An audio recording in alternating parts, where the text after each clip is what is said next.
de muito preço. E ela quebrou o vaso e derramou o bálsamo sobre a cabeça de Jesus.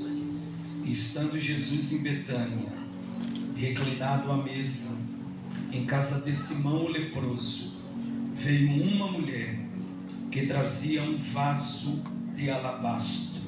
Diga, o vaso é de alabastro. Com unguento de nardo puro. Qual o nome do unguento? De muito preço. E ela quebrou o vaso. E ela quebrou o vaso. Vamos juntos no 3, e ela quebrou o vaso. 1, 2, 3. E ela quebrou o vaso. Para ensinar ficou bom. Agora para valer. 1, 2, 3. E ela quebrou o vaso. Antes de você se assentar nesse ambiente de adoração, eu vou pregar também sobre adoração. Diga aí para quem está ao seu lado, é noite de quebrar o vaso. É noite de quebrar o vaso. Se assente adorando o nome de Jesus. Quantos querem ouvir uma palavra de Deus aqui esta noite? Queridos, nós estamos diante do ministério terreno de Jesus. E olhando para o ministério de Cristo, perceberemos que há uma diversidade de princípios que são responsáveis pela construção do ministério de Jesus. Dentre tantos princípios que há, devo lhes dizer que numa ótica humana, o ministério de Jesus foi muito rápido. Perceba que, humanamente falando, Jesus se preparou por cerca de 30 anos para exercer um ministério que iria perdurar por cerca de 3 anos e alguns meses. Mas neste pouco espaço de tempo que compreende o ministério terreno de Jesus, perceberemos que há uma diversidade de cenários, uma diversidade de momentos que tiveram a eficácia de marcar o ministério de Cristo e, por que não dizer, de marcar o próprio cristianismo. Momentos como a Via Dolorosa, o Getsemane, a última ceia, as bodas em Caná da Galileia, sem dúvidas estes momentos e tantos outros tiveram a eficácia de marcar o ministério de Jesus. E neste sentido, o texto que nós acabamos de ler também está conectado a esta proposta, ou seja, o que está exposto em Marcos 14 também se trata de um destes cenários que teve a eficácia de marcar o ministério de Cristo. Tanto é que, se os irmãos observarem a construção do texto, perceberão que no versículo 9, Jesus faz uma afirmação dizendo: em verdade vos digo, em todo o mundo, onde este evangelho for pregado, o que esta mulher fez também será contado para a sua memória. Observe que diante de tal cenário, Jesus faz algumas percepções. E dentre estas percepções, há pelo menos 2 princípios que destaco, que emanam das palavras de Jesus. Em primeiro lugar, Jesus está enfatizando a história desta mulher. Jesus está nos dizendo que o tempo pode passar, e por maior que seja, nada e ninguém será capaz de apagar a história desta mulher. Em segundo lugar, além de enfatizar a história desta mulher, Jesus também enfatiza o comportamento desta mulher. Perceba que Jesus diz o que ela fez. E a pergunta que salta esta noite do texto: o que há no comportamento desta mulher? O que é que esta mulher faz que é capaz de chamar a atenção de Cristo? O que é que esta mulher faz que é capaz de atrair a atenção do Mestre? Devo lhes dizer que ela, muito mais do que quebra um vaso e derrama um perfume na cabeça e nos pés de Jesus, esta mulher faz muito mais do que isto. Entendo e percebo que na atitude desta mulher nós encontramos um comportamento de adorador. Na atitude desta mulher nós encontramos uma dimensão de adoração, pois em cada gota do perfume que estava sendo derramada. Nessa percepção profética que paira no texto, percebemos que cada gota do perfume que está sendo derramado é reflexo de louvor, é reflexo de tributo, é reflexo de adoração. O que esta mulher está dizendo eu não sei o que vocês vieram fazer aqui, mas uma coisa me reúne e resume a minha presença aqui neste lugar. Eu vim aqui para adorar a Ele. E de repente essa mulher rouba todo o cenário, quebra um vaso e começa a derramar o perfume na presença de Jesus. Há muitos caminhos que podemos percorrer aqui esta noite, e eu vou ficar em um que paira aqui nesse texto. Perceba que Marcos é criterioso aos detalhes. Marcos vai nos dizer quem é o dono da casa, Simão o leproso. Marcos vai nos dizer onde tal fato se dá, na Judeia, mas precisamente em uma aldeia chamada Betânia. Marcos vai nos dizer que esta mulher traz consigo um vaso, e ele nos dá pelo menos duas informações cruciais sobre este vaso, bem como sobre o que está dentro do vaso. Marcos diz que o vaso é um vaso de alabastro. Alabastro não é o que a mulher derrama na presença de Jesus. Eu ouvi alguém cantar um dia dizendo que esta mulher derramou o alabastro na presença de Cristo. Não, ela não derrama o alabastro na presença de Cristo, porque alabastro não é o conteúdo dentro do vaso. Alabastro é a matéria-prima utilizada para fazer este vaso. Ou seja, este vaso não é um vaso de barro, porcelana ou qualquer outro tipo de matéria-prima. Este vaso é um vaso de alabastro. Em segundo lugar, se ela não derrama o alabastro, o que ela vai derramar? Ela derrama o que tem dentro do vaso. E o que há dentro do vaso, Marcos? Dentro do vaso tem um bálsamo, irmãs Miguel. Dentro do vaso tem um unguento. Dentro do vaso tem um perfume, que Marcos vai chamá-lo de nardo puro. Nardo puro não é qualquer perfume. Estude o contexto histórico e você perceberá que nardo puro não era perfume acessível a todos. Nem todas as classes de pessoas em Israel, no contexto histórico, tinham consigo a posse de um perfume como esse. Nardo puro era um perfume totalmente especial, a tal ponto que Marcos vai chamar o perfume, dizendo nardo puro, vírgula, de muito preço. Mateus escreve o mesmo texto e ele vai dizer que este perfume é muito caro, ou seja, ela não derrama qualquer coisa, ela não derrama sobra, ela não derrama resto, ela vai pegar o melhor que ela tem para derramar na presença de Jesus. E o interessante é que o segredo aqui não está na quantidade do perfume, porque em conexão a João capítulo 12, escrevendo a mesma história, o apóstolo diz que ela derrama uma libra, e libra é medida romana, que equivale-se a cerca de 1/3 de um litro. Perceba que o segredo aqui não está na quantidade derramada do perfume. O segredo aqui está na qualidade do perfume. Sim, porque a verdadeira adoração não tem a ver com quantidade. A verdadeira adoração tem a ver com qualidade. Ou seja, mais vale uma adoração saindo do fundo da alma do que 1 milhão de expressões corporais somente no nosso exterior. Ela não vai derramar algo qualquer, ela vai derramar algo riquíssimo, ela vai derramar algo valioso. E se não bastasse, é um perfume caro. Marcos vai chamar o perfume de nardo puro. Por quê?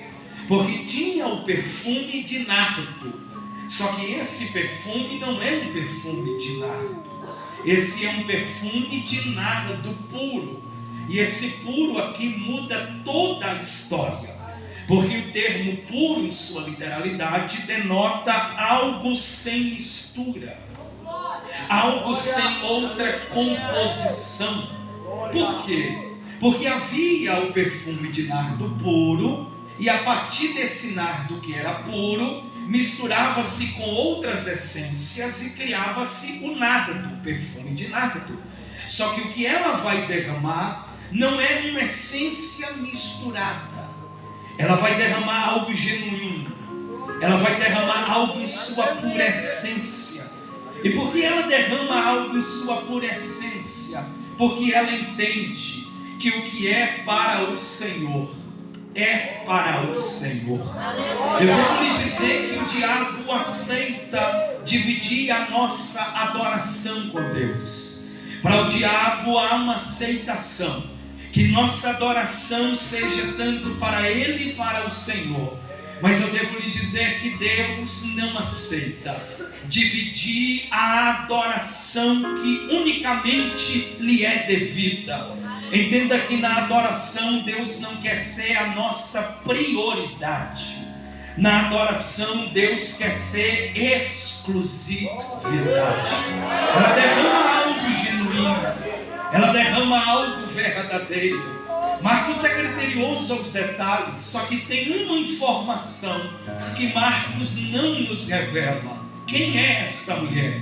Ele diz o que ela traz, ele diz o que tem dentro do vaso, ele diz quem é o dono da casa, ele nos dá a localização geográfica, mas ele não nos revela quem é esta mulher. Há um princípio na hermenêutica bíblica chamado de harmonia dos evangelhos. O mesmo texto exposto em Marcos 14 está conectado com João capítulo 12. João vai nos dar a informação que Marcos não nos revelou. Isto é, quem é esta mulher?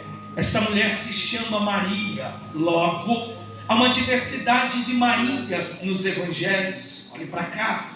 Há uma diversidade de Marias nos evangelhos. Especificamente, esta Maria é Maria de Betânia. Quem é Maria de Betânia?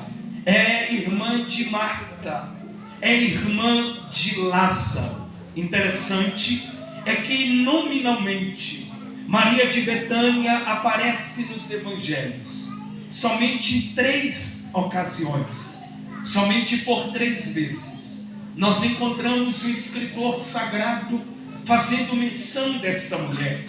Lucas capítulo 10, João capítulo 11 e João capítulo 12. São 3 textos que descrevem-nos a mesma pessoa em 3 fases distintas da sua vida e com o mesmo comportamento. Lucas capítulo 10, Jesus está dentro da casa, e estando Cristo dentro da casa, Maria, digo Marta, está ocupada no serviço. Estando ocupada no serviço, de repente percebe-se Maria. Enquanto Marta se ocupa no serviço, Maria está prostrada aos pés de Jesus, ouvindo palavras do Mestre. Percebeu? Enquanto Marta está preocupada com o pão da terra, Maria está se alimentando com o pão dos céus. A segunda vez que o texto faz menção de Maria é João capítulo 11. Lázaro, seu irmão, adoece. Lázaro morre, é enterrado. Passa o primeiro dia, segundo, terceiro, no 4º dia, Jesus chega em Betânia, mandam chamar Maria. Maria vem até a presença de Cristo. Vindo até sua presença, o que ela vai fazer? A mesma coisa que ela fez lá em Lucas 10. Só que agora, em Lucas 10, ela se prostra para ouvir a voz do Mestre. Em João 11, ela se prostra aos pés de Jesus e começa a derramar as suas lágrimas. Acaba João 11, entra João 12. Betânia está em festa. Lázaro está vivo. há um banquete na mesa. De repente aparece a mesma mulher, Maria. E o que é que ela vai fazer? Se em Lucas 10 ela se prostra aos pés de Jesus para ouvir a sua palavra. Se em João 11 ela se prostra aos pés de Jesus para derramar as suas lágrimas, João capítulo 12. Maria se prostra aos pés de Jesus. E agora ela não vai receber algo do mestre. Agora ela vai entregar algo para o mestre. E o que é que ela faz? Ela pega um vaso de alabastro, quebra o gargalo do vaso e começa a derramar na presença de Jesus. Só que o interessante é que Maria está agora aos pés de Jesus. Marcos 14 diz que Maria unge a cabeça. João 12 diz que Maria não unge somente a cabeça, Maria também unge os pés. Ou seja, ela começa cumprindo o protocolo. E qual era o protocolo? Derramava-se um perfume na cabeça do visitante. Só que de repente, Jesus está reclinado à mesa. Seu peso do corpo está no braço esquerdo ou no braço direito. Seus pés estão voltados para trás. Quem está na mesa? Na mesa está quem é homem e quem é livre, segundo a cultura. Na mesa está Lázaro. Na mesa está Judas. Na mesa está João. Na mesa está uma diversidade de pessoas. Só que a tradição diz que uma mulher, no contexto judaico do tempo de Cristo, não poderia se reclinar a uma mesa como essa. Só se reclinava à mesa quem fosse homem e livre. De repente Maria olha para a mesa e não enxerga na mesa um lugar para si. Só que ela percebe os pés de Jesus voltados para trás. E percebendo os pés de Jesus voltados para trás, ela conhece aquele lugar, pois foi naquele lugar que ela ouviu uma palavra de vida eterna. Foi naquele lugar que ela derramou as suas lágrimas. Maria percebe que se não há lugar para ela na mesa, ela enxerga um lugar aos pés de Jesus. Ela começa derramando perfume na cabeça, e agora ela está derramando perfume aos pés. E por que derramando perfume aos pés? Porque é bom estar na mesa com Jesus. Mas eu percebi que melhor do que estar à mesa com Jesus é estar aos pés de Jesus. E por que estar aos pés de Jesus é melhor? Porque na mesa tem alguém que vai ser chamado de apóstolo, Pedro. Na mesa tem alguém que é chamado de discípulo, Judas. Na mesa tem alguém que carrega consigo alguns benefícios, algumas prerrogativas. Só que de repente tem uma mulher que se prostra aos pés de Jesus. Ela não vai ser chamada de apóstolo, ela não vai ser chamada de discípulo, ela nem anda com os 12, mas ela carrega consigo uma verdadeira adoração. Na mesa tem alguém que é chamado de discípulo, Pedro, mas dias depois irá negá-lo. Na mesa tem alguém chamado Judas, que dias depois irá traí-lo. Mas tem alguém que está nos pés, que não tem nome de discípulo e que nem vai ser reconhecido como apóstolo, mas tem alguém nos pés que não tem uma posição diante do colégio apostólico, mas tem um sentimento de um verdadeiro adorador. Sabe qual é a diferença da mesa para os pés? É que na mesa tem um Judas que tem nome de discípulo, mas está vazio. Só que nos pés tem uma mulher que não tem nome de discípulo, mas em contrapartida está cheia da presença. se prostava aos pés. Quando ela se prostra aos pés, ela rouba a cena. E por que ela rouba a cena? Porque ela está dizendo para todos que estão assentados à mesa e que estão na casa: eu não sei vocês, mas eu vim aqui para adorá-lo. Só que nessa casa não tem só Maria. Olhe para o texto e você vai ver que nessa casa tem algumas pessoas. E eu queria destacar 3 aqui. Nessa casa tem Simão, o leproso. Nessa casa tem Judas Iscariotes. E nessa casa tem Maria de Betânia. Eu não sei você, mas por muito tempo eu me questionava: quem são as pessoas que frequentam o culto que Jesus está?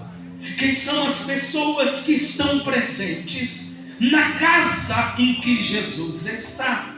Estudando esse texto, cheguei à conclusão que toda casa que Jesus está, todo culto que Jesus está, haverá neste culto pelo menos 3 pessoas. Se Jesus está presente nesta casa esta noite, devo lhes dizer que desse altar até a porta, aqui em nosso meio, essas 3 pessoas. Quem são as pessoas que estão no culto que Jesus está?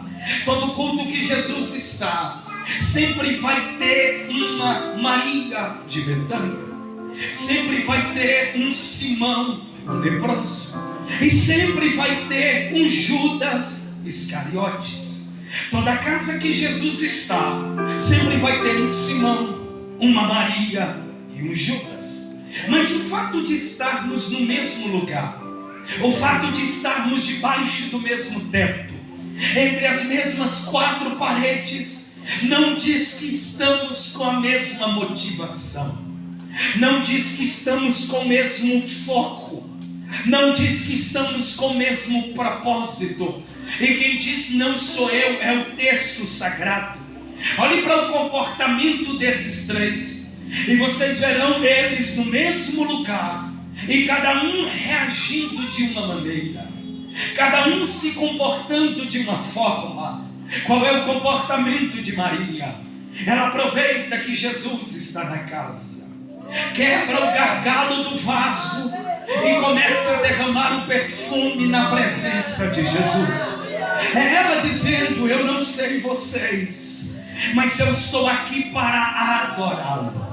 Cada gota derramada do perfume é uma expressão de louvor, é uma expressão de tributo, é uma expressão de adoração. Se Maria veio para adorar, nessa casa tem Simão o leproso. Parece que eu vejo, enquanto Maria quebra o vaso e começa a derramar o perfume, assumindo posição de adoradora, Simão assume a posição de um mero espectador. Parece que eu vejo, enquanto Maria derrama o perfume, assumindo posição de adoradora, Simão assume posição de espectador. É mais ou menos assim: enquanto Maria adora, Simão assiste. Enquanto Simão assiste, Maria adora. Jesus está dentro da casa. Estando dentro da casa, tem alguém que veio para adorá-lo e outro está assistindo. Só que nessa casa não tem só uma Maria, e nessa casa não tem só um Simão, nessa casa também tem um Judas. Se Maria resolve adorar, se Simão resolve assistir, qual é o comportamento de Judas? Judas resolve murmurar. Parece que eu vejo, enquanto Maria está adorando, Simão está assistindo. Simão assiste, Maria adora. Enquanto Maria adora, Judas se levanta em cena na posição de um murmurador. Então Jesus está dentro da casa, e estando dentro da casa, há uma Maria que está lhe adorando, há um Simão que está assistindo, e há um Judas que está murmurando. Enquanto Maria adora, Simão assiste. Enquanto Simão assiste, Judas murmura. Enquanto Judas murmura, Maria adora. aqui eu cheguei à conclusão, e quem diz é o texto, que toda casa que Jesus está, sempre haverá um Simão espectador. Toda casa que Jesus está, sempre haverá um Judas murmurador. Mas toda casa que Jesus está, sempre haverá uma Maria adoradora. Se Jesus está presente nesta casa esta noite, devo lhe dizer que aqui em nosso meio, aleluia, em nosso meio, essas 3 tipos de pessoas, toda casa que Jesus está, sempre vai ter um Judas que murmura. Você sabia que tem alguém que entrou aqui esta noite e ele não veio para outra coisa, ele veio para murmurar. Murmura se é feito desse jeito, murmura se é feito desta forma, murmura se isso acontece, murmura se isso deixa de acontecer. Judas não perde culto, irmãos. Imagina a abertura do congresso, todo culto que Jesus está, sempre vai ter um Judas murmurador. Mas se Judas veio para o culto, ele não veio só, Simão também veio. E o que é que Simão veio fazer? Veio assistir o culto, veio assistir Deus falar, veio assistir Deus operar, veio assistir Deus trabalhar. Simão veio assistir o culto, quando na verdade culto não se assiste, culto se oferta a Deus, culto se oferece a Deus. Porque o que é culto? Culto não é alguém pregando e outros ouvindo, culto não é alguém cantando e outros ouvindo, não. Culto é sacrifício, culto é oferta, culto é adoração entregue no altar. Se Simão veio para assistir, se Judas veio para murmurar, o que é que Maria veio fazer? Ela não veio para assistir e nem veio para murmurar, mas veio para adorar a Deus. Já que ela veio para adorar a Deus, é a abertura da festa. Se você puder, pega aí na mão de uma pessoa que está do teu lado, por favor. Escolhe alguém aí, escolhe uma pessoa, escolhe. Olha aí para ele, olha nos olhos dele. Você pode, você tem comunhão para isso. Olha aí nos olhos dele e pergunta aí para ela: o que você veio, pergunta, fazer aqui esta noite? Você veio assistir? Você veio murmurar? Ou você veio para adorar a Deus? Assistir, murmurar ou adorar a Deus? Como é que eu sei? Se veio assistir, vai olhar de canto de olho, não tem problema nenhum. Se veio murmurar, vai continuar murmurando. Mas se veio para adorar a Deus, adorar ao Senhor, porque eu penso que a razão primordial que nos fazem reunirmos esta noite não é outra coisa senão render a Ele o louvor, a honra, a glória e a adoração.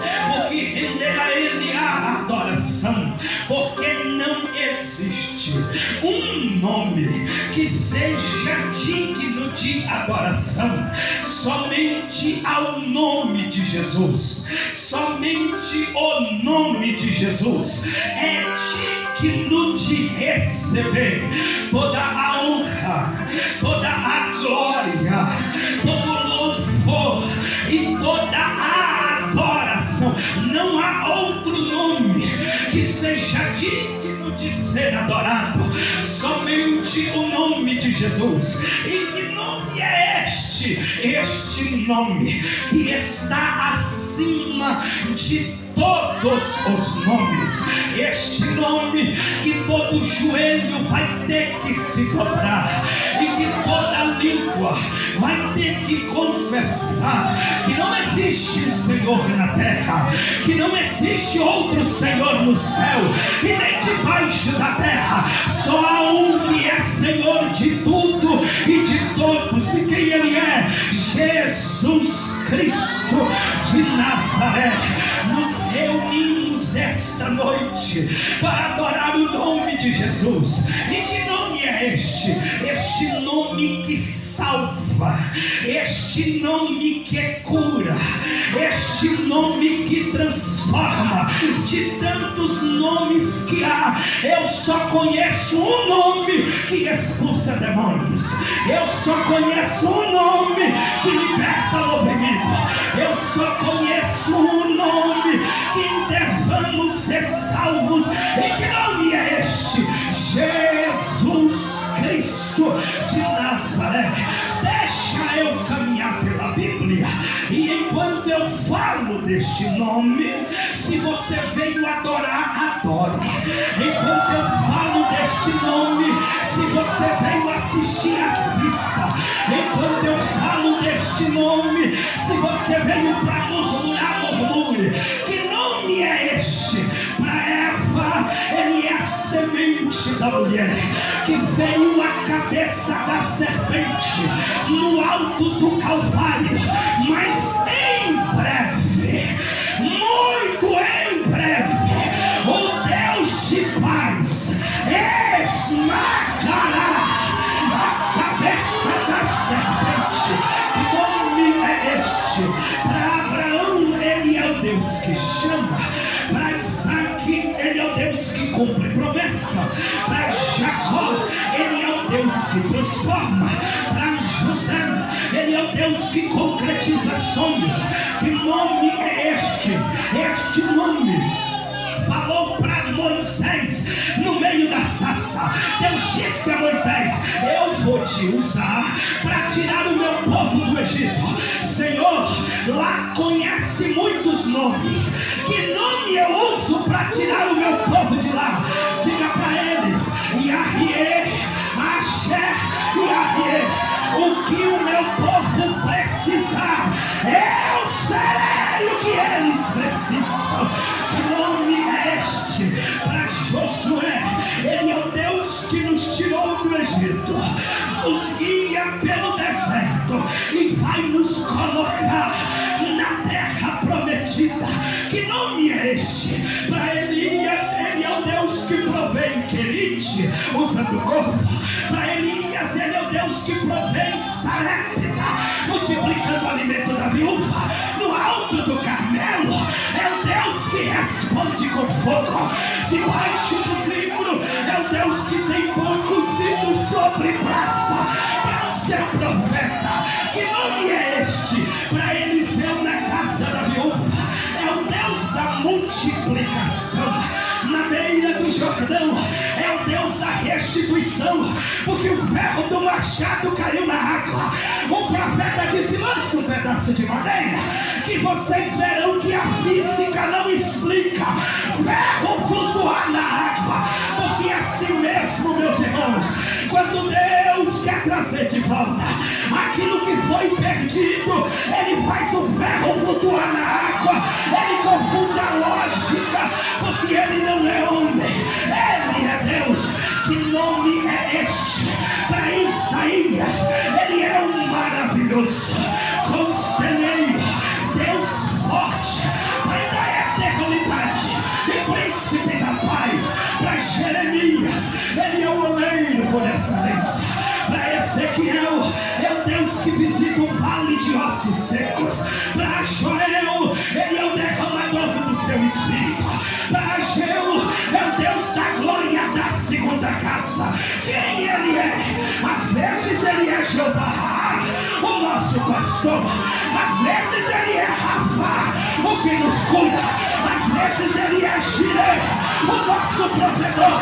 Ele é Jeová Shammah, o Senhor que está presente. Quem ele é? Ele é o leão da tribo de Judá, a raiz de Davi, o Emanuel, a resplandecente estrela da manhã. Quem ele é? Jardim dos Triunfos. descendo do céu, montado num cavalo branco, e na sua coxa é escrito: Rei dos Reis.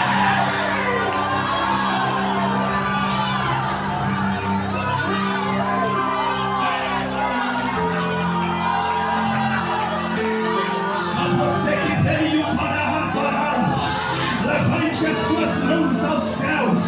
Só você que veio para adorá-lo. Eu volto a pregar daqui a 1 minuto, mas só quem tem glória, uma mão é pouca. Levante as suas mãos aos céus e enche esse lugar de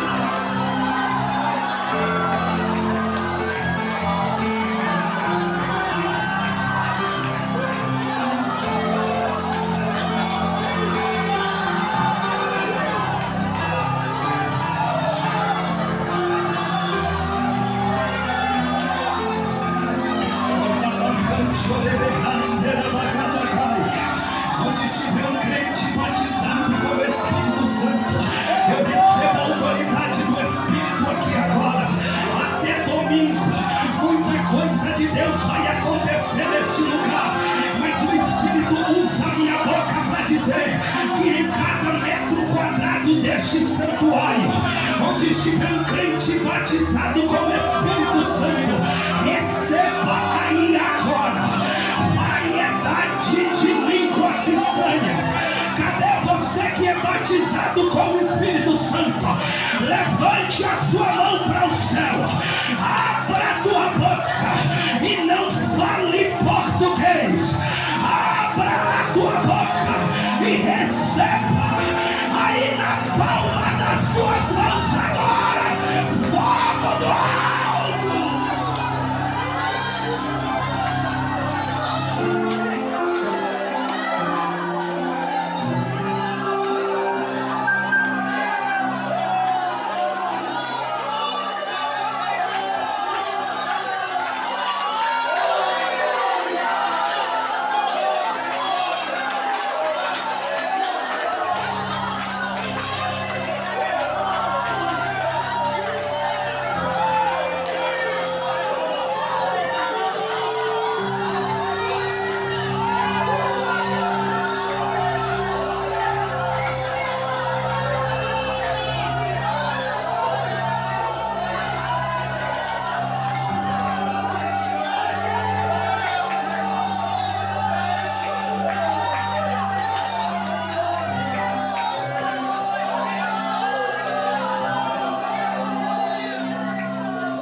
Maria resolve derramar o perfume.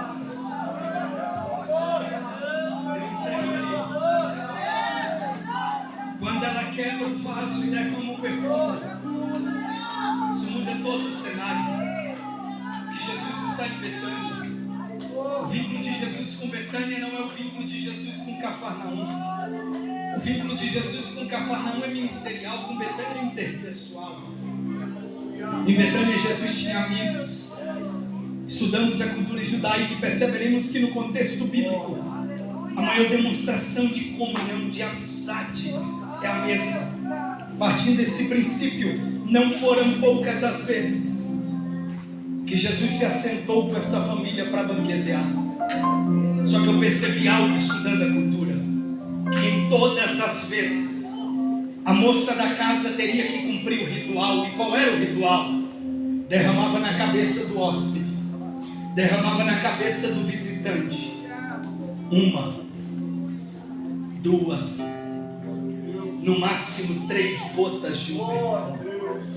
Todas as vezes que Jesus esteve em Betânia, Maria chegava na cabeça de Cristo, derramava 1 gota, derramava 2 gotas, derramava 3 gotas do perfume. Todas as vezes foi assim. Só que chega Marcos 14, e Marcos 14 é um ponto fora da curva. Por quê? 2 razões. Marcos 14 é a última vez de Jesus em Betânia antes da cruz. Segundo, Marcos 14 é a primeira vez de Jesus em Betânia após a ressurreição de Lázaro. Maria começa cumprindo o ritual. Ela derrama 1 gota, ela derrama 2 gotas, ela derrama 3 gotas de perfume. Só que de repente Maria percebe: dá para entregar o que eu nunca entreguei,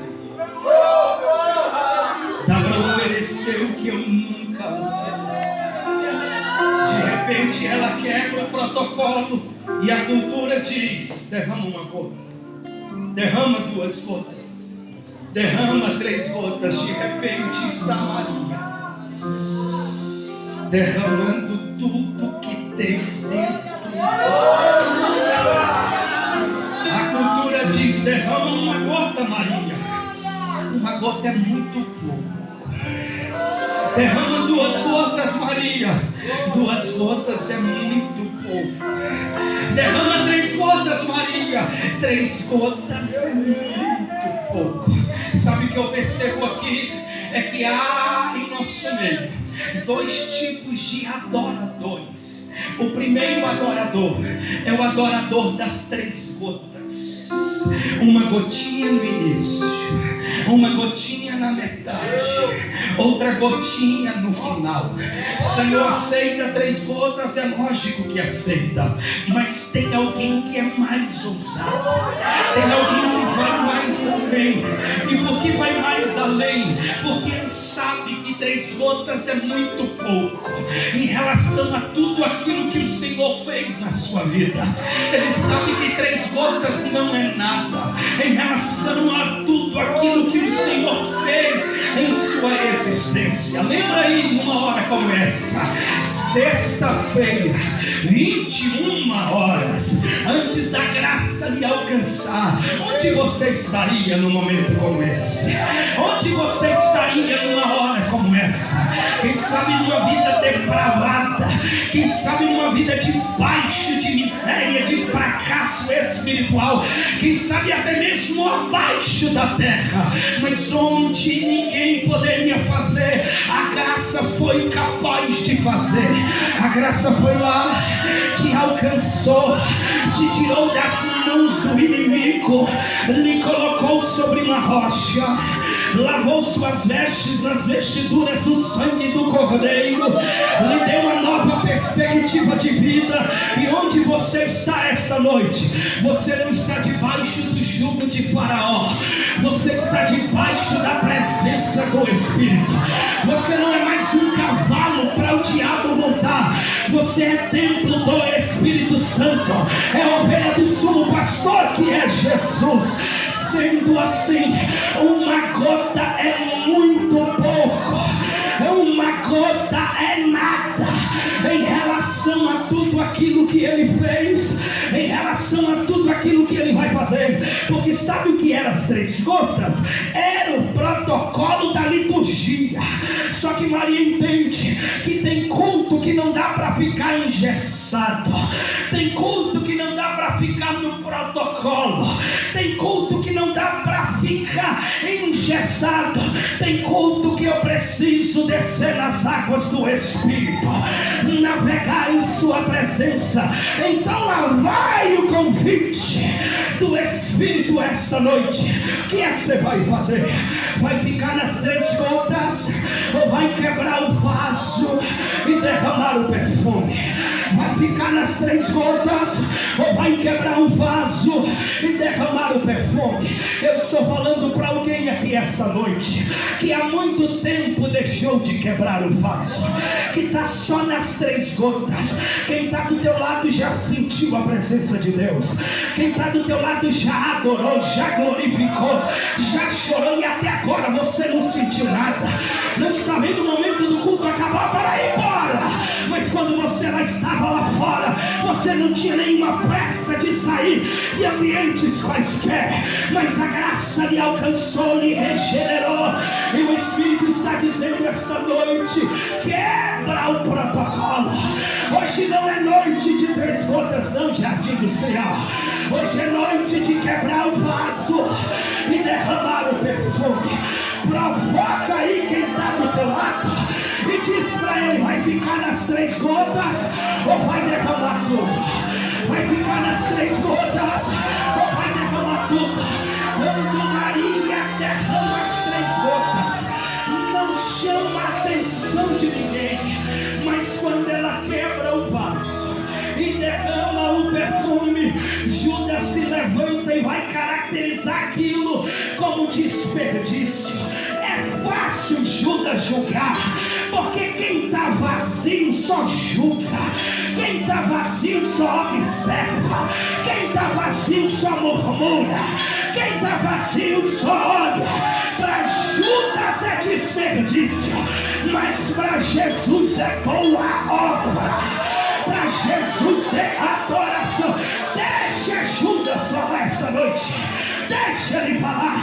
Judas vai falar que dá glória a Deus muito alto, não precisa. Se que Deus não é surdo, é verdade que Deus não é surdo, mas eu não sou um pedaço de madeira e nem sou um pedaço de ferro. Eu sou um corpo que tem dentro de si uma alma e que tem emoções. Já viu quando esse corpo recebe uma presença da sua glória, ele não consegue se conter. Isso aqui não é madeira não, irmãos, isso aqui é carne. Quando o fogo vem, essa carne tem que tremer.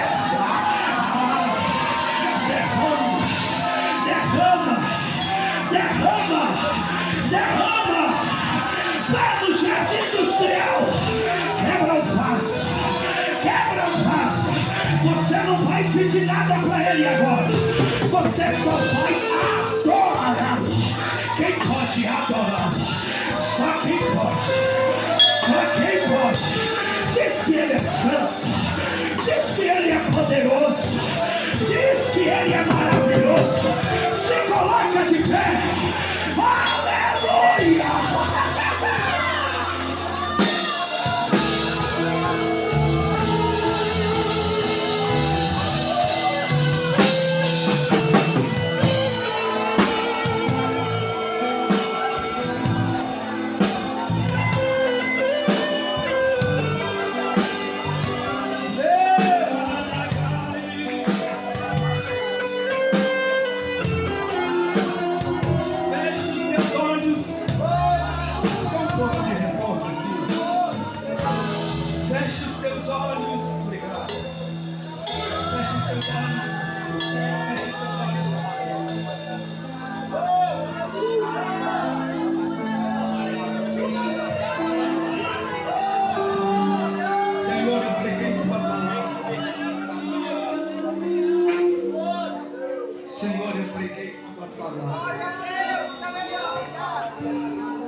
E eu quero te pedir a evidência do que eu ministrei esta noite.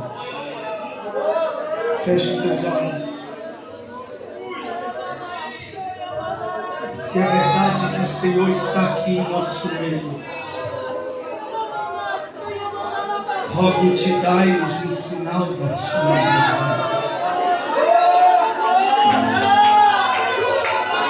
Se é verdade que tu estás aqui em nosso meio, Que haja um incêndio em nós aqui agora.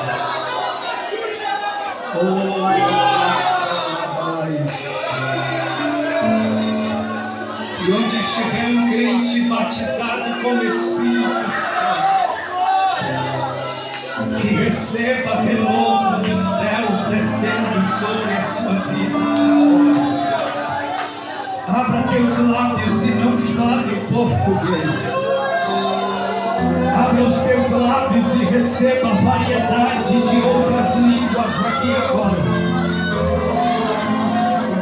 Jardim industrial, a nuvem da glória do Espírito acabou de descer e abaixarmos um pouco sobre nós aqui.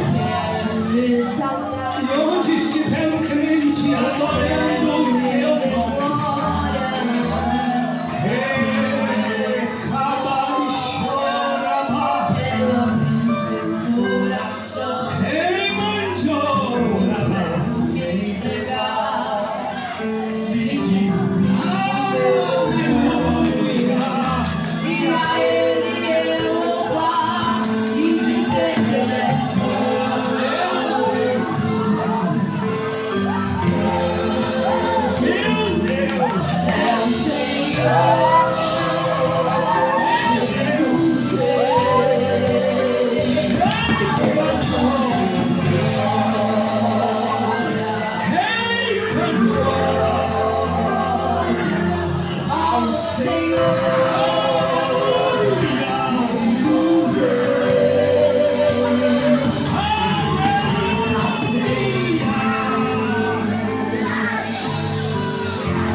seja o teu nome adorado em todo o universo, seja a tua voz como estralar de um trovão, e que todos os povos tremam diante de ti, seja espalhada como poeira em todo mundo a tua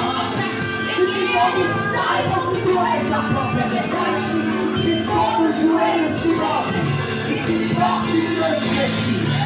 Tu és o começo, tu és o meio, tu és o fim. Podem adorar Ele. Se você puder, dê um abraço e quem está do teu lado e compartilhe essa presença. Dê um abraço nessa pessoa que está do teu lado e compartilhe desta glória.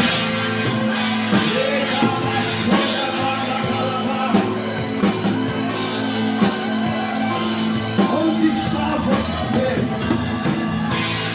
Você que se afastou do Evangelho. Mantenha esse ambiente de adoração, não se assente ainda. Onde está você? Você que se afastou do Evangelho. Hoje é noite de você voltar para a casa do Pai. Você que não é crente em Cristo Jesus. Hoje é noite de você tê-lo como Senhor e Salvador da sua vida. Há alguém em nosso meio. Se houver, levante uma das suas mãos aos céus. Há alguém, meu irmão, minha irmã. Se do teu lado há alguém que se afastou do Evangelho. Se do teu lado há alguém que não é crente em Cristo Jesus, faça um convite para ele, traga-o aqui à frente. Alguém, hoje é noite de salvação de almas. Aleluia. Tem mais um passo darei, nada farei ser. Para encerrar, vamos pedir para ele nos tocar. Levante as mãos ao céu. Aleluia. Nada farei. Levante as mãos aos céus. Vem de novo na casa. Vem de novo na casa. Vem de novo na casa. Vem de novo.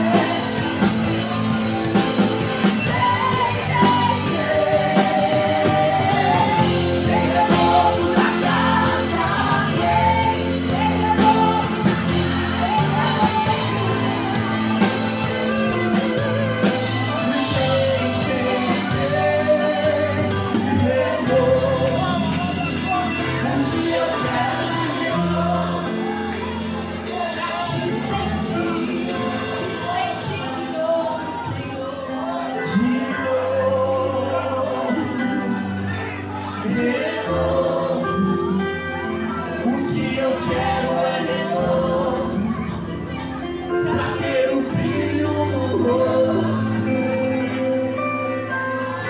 De novo, toca.